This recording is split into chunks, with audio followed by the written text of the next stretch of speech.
சிவனாத்தாங்கல் கிராமத்தில் உள்ள ஊராட்சி ஒன்றிய நடுநிலைப்பள்ளி 8ஆம் வகுப்பு படிக்கிறேன். எங்கள் ஓவிய சார் எனக்கு ரொம்ப பிடிக்கும். அவங்க எனக்கு சிற்பம் செய்து கற்றுக் கொடுத்தாங்க. அப்புறம் சார்பு சாரை சிற்பம் செய்து கற்றுக் கொடுத்தாங்க.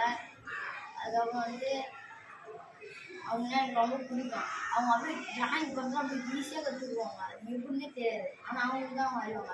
போட்டாங்கன்னா அப்படியே அழகாக வரைஞ்சிடுவாங்க. அவங்க யாருமே வரைய மாட்டாங்க. அவங்க எனக்கு ரொம்ப பிடிக்கும்.